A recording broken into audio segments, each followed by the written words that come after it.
There are tons of weapons and items in Borderlands 4. It's one of the biggest features of the game, just tons of items. Across those items, there can be a lot of information to take in. Why does my rep kit have a lower healing amount than a lower level one? Why do some grenades stick and some have impact?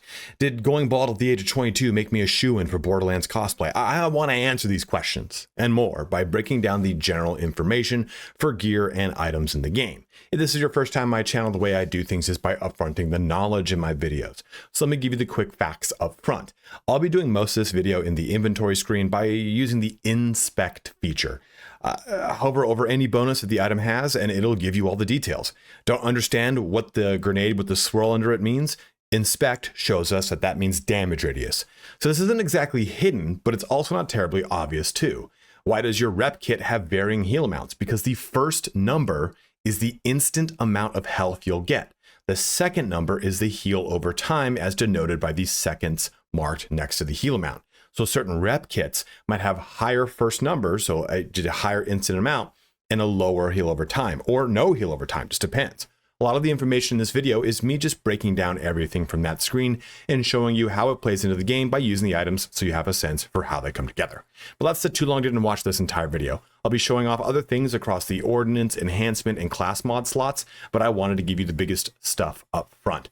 If that's all you want to know, please feel free to shut the video down. I want to be respectful of your time. You can navigate to any part of the video that interests you the most using the chat response, the timeline description. And before you head out, if the info in this video ends up being helpful, please don't forget to like, comment, or subscribe. Also, if you haven't picked the game up yet, you can use my Fanatical link, which will get you a discount on the game, as well as an 8% commission for me, which goes towards my mini Aussies Endless Toy Fund. Lastly, I am streaming Borderlands 4 every Tuesday, Thursday, and Saturday, so head on over to Twitch to win the giveaways and other events we do. Let's get started on the hidden information about your weapons and items in Borderlands 4. Before we even get started with a lot of information, I want to talk about how the game provides you with a lot of context clues as to what is going on. So you'll see in front of you a bunch of items that are glowing, right? You know the different colors, we all know that action, whatever it is. But you'll see that certain ones of these, here and here, have like a little bit of a twinkle on them. Now, what does that mean? We'll go ahead and take a look at one of these. It's just a normal weapon. We'll look at one of these. That twinkle denotes that it is part of a set. The Oscar Mike 0 of 3, that is why that thing is twinkling. Same thing over here. Even though this is a green, it's twinkling because it has Deadeye on it. So if you've ever wondered what that means, that is what it means. Now there's two other things I want to show you. I'm going to go ahead and just press F, and I'm going to go ahead and press T. The game also gives you context clues as to when you're about to regenerate stuff. If you listen closely, those click, click, click like a metronome. The final 3 seconds was the, not a metronome, but still I'm sticking with that word, was the ability, the action skill regenerating its final 3 clicks. Now listen. That little beep, beep, and beep meant that your rep kit in the lower left-hand corner was about to come back online. So if you're in the middle of a firefight and you go ahead and use your rep kit and you go ahead and use your ability and things are looking dicey and you're like, oh man, I'm spamming T to try and get my rep kit back online, or I'm just using my F button and just keep throwing my abilities. Well, now I know I have an ability back online, and I know with my rep kit, all I need to listen for is. You'd be surprised in the middle of a firefight how much that beeping actually sticks out, so you know to use both. The first thing I want to talk about now, after we've gone through our context stuff, is the rep kit, since we just kind of spoke about it. And we take a look at this one, and typically the rep kits are allied with a, well, not allied, but they are manufactured by a manufacturer, and that manufacturer will typically have certain things that are characteristic of it as far as the actual stats go. And mouse stats meaning the top thing here, not the modifiers at the bottom that say go, gadget, and amp. So for an example here, this is a Jacob's rep kit. This is going to give us 55 health. It's not going to have any health over time, and it has a 16-second recycle. How do I know that? I'm going to press Y, and I'm going to come over here, and this is going to show me instant heal for 555. I get no heal over time, and this is going to have a 16-second cooldown. So this gives me all the information that I need to make a decision on what kind of rep kit you want. Personally, I like rep kits that have instant heal and or heal over time, because if I press T and I'm in a bad situation, T is the Repkit button on a PC, then I need health right away. I don't need health over time across the amount of time that it takes. I need something big and juicy up front. Heal over time is great, just depends on how much healing it is. So let's take a look at some other examples. So if I click over here and we take a look at Vladof, we can see that this thing has this is also a much lower instant heal with a 16-second cooldown here, and on use increase all healing received, and on use grants an increase of all damage dealt. So some of these will have, and usually it's kind of in the name, that will be a little bit of an indicator too. Refresher, Soberat, I think that's probably something I don't know about. Scabber, Tonic, those names also kind of denote certain traits about these items. Typically, I think Vladof almost always has an Enrage attached to it. Ripper will have some other traits attached to them, but Ripper, you can see here, doesn't have any instant heal. It only has healing over time. That is something that is unique to the Ripper manufacturer. It has differing amounts, and this is level 21, this is level 25, I think this one's like 27 too. Okay, this is 27. So this is going to give me 476 over 10 seconds. So if I want to divide that, right, let's just say for 10 seconds, that's easy math, 47.6 per second for 10 seconds to get 476, and it will recover on a 15-second cooldown. Now, what is worth noting here, let's go ahead and equip this bad boy. I'm going to go ahead and press T. You see all this little like flurrying across the screen that's going on. That is telling me that I am regenerating all that green on the border and everything. I'm regenerating as per that item. Now, as soon as that green goes away, you'll notice that that is when the cooldown starts, not when you press T. So basically, if you kind of want to think about how this really works, I'm going to press T again, and you'll notice right to the right of my name, you'll see that those little icons. Those are the icons that are giving me the benefit from using this item, but moreover, this thing is not going on a recycle, so the duration of the heal over time is kind of loosely factored into the overall duration to use this item again. So, for example, this technically, between me pressing the button to use it and being able to press the button again to use it would take 25 seconds. It's just 10 seconds of those 25 seconds you are going to be regenerating health. And you'll also get the go-go gadget and reload speed, as you can see. That's only going to last for the length of the heal over time. So rep kits can be a little bit tricky, but I mean, it just kind of comes down to what you like, what you're trying to pull out of it. Like here's a Malawan one. This one has, as you can see, 185 health over 8 seconds, and then 343 health. If you look at the right above, you'll see the total amount of healing that this thing will give you. So I'm going to go ahead and click that. We'll compare it to my Jacobs. So my Jacobs before, by pressing R, I get to see these both side by side. I'm going to get less upfront healing, but I am going to get more healing over time. So if I don't need that drastic amount upfront, I like that healing over time. This gives me all the information I need, but I'm definitely keeping my Jacobs one. It is also worth noting too that this says on use heals nearby allies for 50% of the rep kit's healing. So the healing number right there, 528, we'll divide that by 2.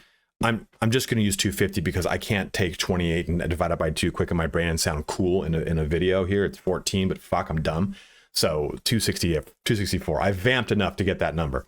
So 264 is then sent over to my friends versus mine over here. On use grants increased damage of the next shot by 200% for my Jacobs one. So this pairs really well with my Jacobs sniper rifle. So you can see how you can really work these things together to get a lot of really great stuff and use. I guess this kind of helps lift back how why your rep kit is maybe not healing as much as another rep kit or what have you. One thing I did forget to talk about too with rep kits is some of them will have additional charges, like Order, for example. This rep kit has 2 charges. So just wanted to bring that up so you know that a lot of these manufacturers will definitely change how this slot interacts for you. Now, the Ordnance slot is another really important slot, and both Ordnance and Rep Kit I don't think are very well explained within the game, so that's why I'm spending the most time on both of these slots. So with the Ordnance slot, we get a ton of variation now in Borderlands 4, right? We don't just get grenades. We get grenades that home. We get grenades that are actually throwing knives. We have massive rocket launchers. We have Gatling guns. We have all these different items. So taking a look at these items is going to give us an information on what they do. So if I'm going to look at a Vladov grenade, all Vladov's grenades have this right at the bottom. Vladov. It's denoted by that little picture right there. You see how that grenade looks like that? If I were to scan over them, that just tells me immediately that this is a Vladov grenade and it's going to explode upon impact. Just to kind of show you that little picture right there, it says rapid erupting impact grenade. If I look at another one, it's the same picture. If I look at a Tor grenade, it's a different looking picture. So those just on a glance help me. I mean, you can also see the manufacturer right behind it in a watermark, right? So still, just to kind of give you more of those context clues the game is filled with, it seems. So looking at this guy, we also have a lot of information on just grenades themselves. Even throwing knives share the same information because they're still classified as grenades. We have the cooldown, which is I've thrown a grenade and 9 seconds later, I'll be able to throw another one. The damage amount that the grenade itself will do, and then the radius that the explosion will occur within 390 centimeters. I don't know how you compute that in the game. And then how many charges you've got. So you'll really want to look at certain things that okay, like if I compare these two grenades, like I am using a Jacob's grenade, which is always a throwing knife. Jacob's grenades deal critical damage when hitting weak points. And you can see that I'll get more charges. I get no blast radius, but I do more damage and I have a lower recycle per charge. So that appeals to me because I'm using lots of grenades in my build. So that is why I'm going to maybe focus on certain grenades. Now, another big thing too is that a lot of grenades now have singularity payload, spawns a singularity that pulls in nearby enemies. So while this does not have a blast radius, it will pull in enemies because as a result of its radius. Now, I don't think it shows me anything on that. Yeah, I didn't know if it would show me like, hey, you click this button, you can see more on what the radius is of a singularity, but we unfortunately can't. Now, the other portion of this are your heavy weapon ordnance. So this is going to differ too from manufacturer to manufacturer. As you can see, Vladov here are like Gatling guns. Torgs are, well, as Torg you would imagine, just straight up missile launchers. Rippers have these insane like disc launchers. Malawan is like a beam cannon. So all of these have different traits, and it's going to come down to you, the player. What kind of trait do you want to take advantage of? Like I said before, in my build, I'm trying to use a lot more of the ordnance slot. So I can't use the 32-second recycle on expending this ordnance. Now, what does that mean? So I'm going to go ahead and equip this real quick, and you can see it's starting to recycle right now. It's at 10 seconds. When those 10 seconds are up, this thing is going to become active. You can hear the beeping. Oh, that was, damn it. That was my hi, claptrap. So we're good to go. We're going to equip it, and I'm just going to hold it down. And now we have to wait 33 seconds to use it again. It's a really devastating weapon, and you can have a lot of fun with the heavy ordnance ones. Building into them is even more fun, but there's a lot of nuance to them, as you can see. Like this thing does 139 DPS. Let's just factor these by DPS. But this one does 2,993 because you're looking at just a whole different style of weapon. So it's really kind of down to you and what you want to pull out of the weapons and what damage style you want. Do you want something that just shoots a single rocket, only has 6 shots in it? Do you want to have a Gatling gun that has 120? So the DPS is not necessarily always relevant, right? And we'll talk about that when we talk about weapons in just a little bit. But just make sure you're taking a look at the manufacturer for your grenades and make sure they fit into the type of grenade you want. Do you want an impact grenade? That is your Vladov. Do you want a grenade that explodes when impacting an enemy? Not when you impact it. So the Vladov, if I throw this, there we go. Boom, it explodes. Now, if I throw a Tor grenade, you'll notice that it will not it'll not blow up on there we go. It will go through a standard like timer before it explodes, before I press the I button. Or if you look at the order grenades, they will home in on an enemy and then explode. And if I just go to equip one and throw one, you'll notice that it's just a little lackluster. Like, oh, it didn't do anything because it's even looking for an enemy. So just know that these grenades will all have a different play style. Like, for example, the Malawan here, which I think are my least favorite grenades. They're supposed to be like sticky grenades, but they don't feel good. I never really enjoy them. They have a really long time to actually cast. Well, explode. Grenades stick to enemies and any that land on the ground will propel themselves at the nearest incoming enemy. Just know to last, like, okay, son of a bitch. You can cook grenades. I don't know if it works for Malawan, to be honest. It doesn't look like it works for Malawan, but cooking grenades, depending too on the grenade. Well, we're going to jump over here to a Daedalus. Daedalus grenades cook while held and explode after a set duration. So this one will cook. And then explode. Versus that going to take its time to explode. So it's dependent upon the grenade. A lot of the other grenades are impact based, or they're just going to home on a target, so they don't need to be cooked, right? You just throw them and they do their thing. So just know that when it comes to choosing your grenade, that you choose the one that best fits you. And when you are trying to decide between a bunch of different items, don't be afraid to mark an item. Like this is tagged as group 1, so I just quickly was able to jump back to the ordnance that I was using before I started recording this video. Let's jump down to our bottom 3 slots to talk about those real quick. Now the shields are going to be interesting because you have really 2 types of shields. You have either a shield or armor, and really that's going to be based off of the manufacturer, whatever it is, but mainly you're going to come down to Torg has got a lot of armor versus something like, you know, this is Ripper, this has got energy shields. And then that is also, and I don't want to look at the legendary one because those usually break rules. So let's take a look at these ones that are not legendary. So let's take a look over here at like a Daedalus. This one is going to have I'm just going to equip it real quick. This Daedalus here, we can see, these 2 Daedalus, as we can see, they have pretty good shield recharge rate and a pretty good recovery and then a pretty high shield amount. Let's go ahead and press Y and take a look at these. So if we look at this, we have capacity at 1500, regenerate at 461, and a delay of 3.0. Let's take a look at a different shield though, and specifically a shield. We'll look at Malawan. So looking at Malawan, we get a much higher capacity, and you know what, this isn't fair because that has capacity on it. Damn, I don't have another Malawan one. Well, this will work. Let's look at this shield from the order. It's going to have a same amount of recovery time at 3.4 seconds, but I'm going to get more shield with a lower recovery per second. You can see that there's usually some sort of trade-off from individual, almost a developer, from manufacturer to manufacturer. Or this Ripper here. This is again going to be a bit of a, well, no, this is when equipped, so we'll be fine. I was going to say Turtle does increase our capacity, but it's only when it's equipped. So you can see here, this thing regenerates way fast at 0.7.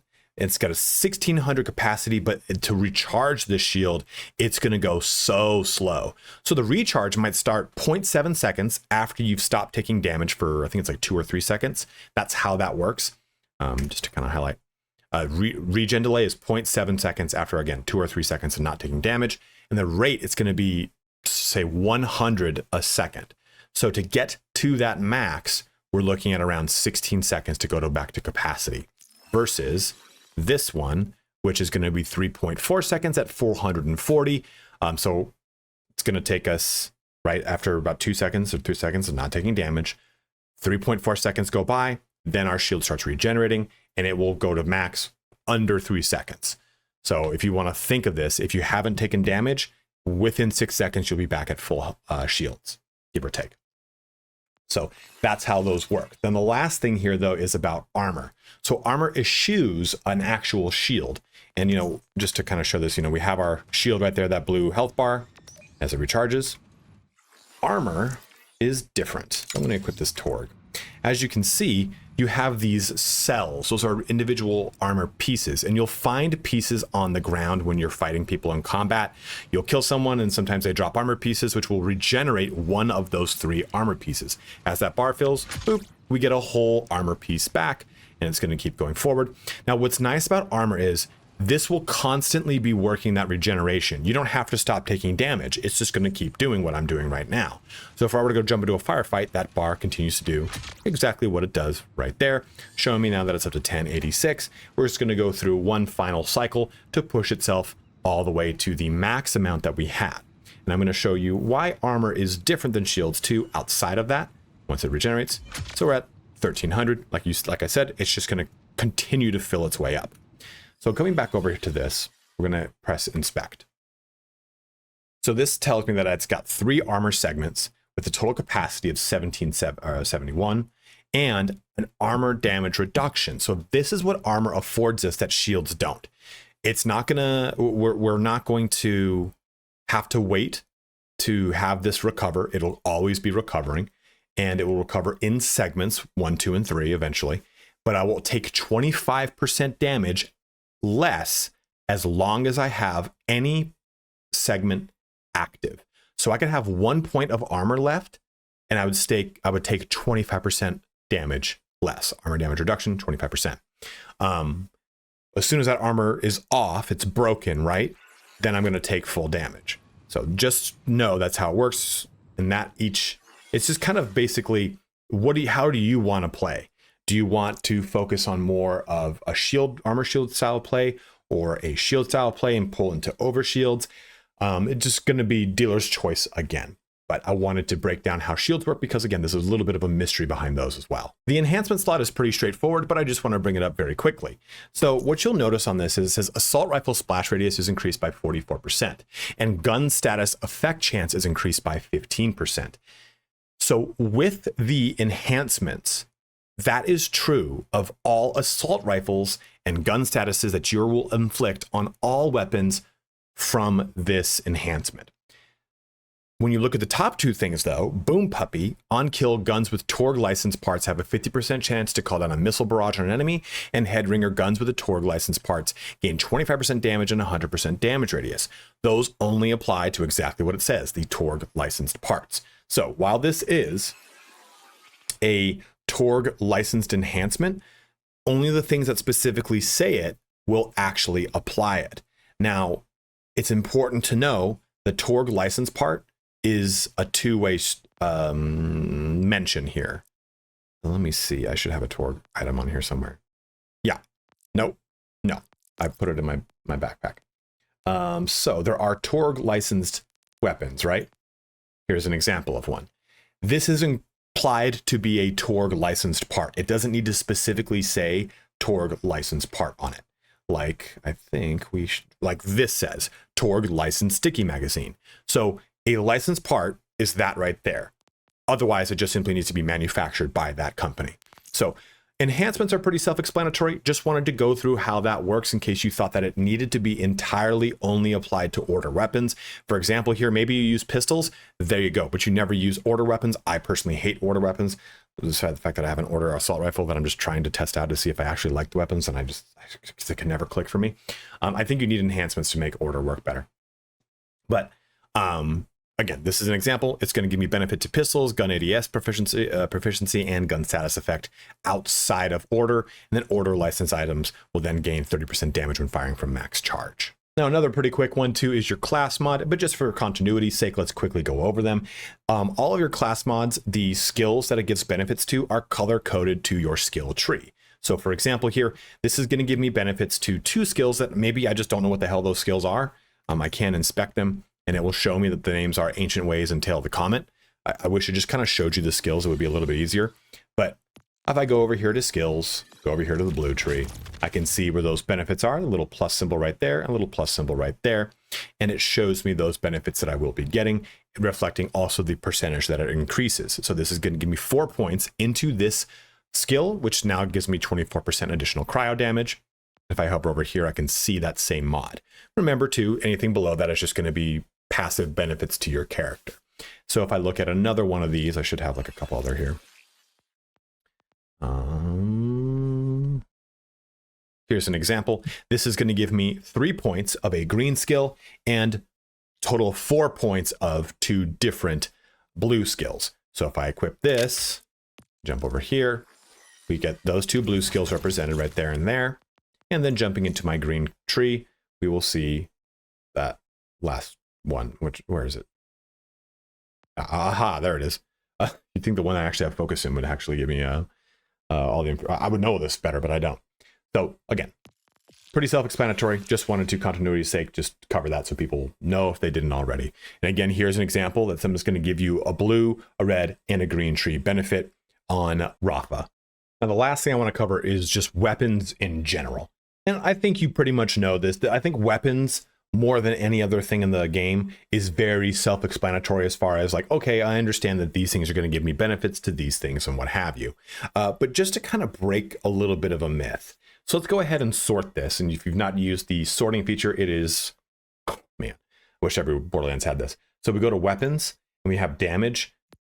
Damage is going to show me, I'm going to go ahead and press Y on this value right there. That is damage. We then have accuracy, reload time, fire rate per second, and then ammo. So those are all those features. Secondary stats would be crit damage percentage, if that's relevant to the item. So just to talk about those things, let's go back to this, go back to damage. This weapon might have a higher damage, but it has, as you can see, a lower DPS. Both of those numbers are not numbers you should be judging the use of the weapon on. Not like that sentence came out wrong. What I'm saying is a higher DPS weapon isn't always better, and a higher damage weapon isn't always better. So let's now sort this by DPS, which is this one right here. There we go. And we're going to look specifically at an assault rifle. So here is a different assault rifle. We'll put them side by side. And this is a Jacobs assault rifle, so critical hits will ricochet projectiles to nearby enemies, versus this being an Order assault rifle. Can charge up to fire multiple rounds at once. Now, this is a semi-automatic assault rifle. I think also this one is too, to be totally honest with you. And you can see that there is an accuracy portion at 88%, which is essentially the cone in which you'll be dealing with. The actual representation of it being more accurate on the center of the reticle. The higher the percentage, the more chance you're going to hit dead on at certain ranges. To simplify it, there's more to that, but just to simplify it, you've got your clip amount, or I'm sorry, your magazine amount and what have you. But the biggest thing here is when you're using that 711 damage per second is really factored from the charging of Order. So Order has like inflated damage per second, whereas this assault rifle, I'm just going to show you the difference here. Let's equip that assault rifle I just had out, or this one. So if I just shoot this, it's going to be that damage.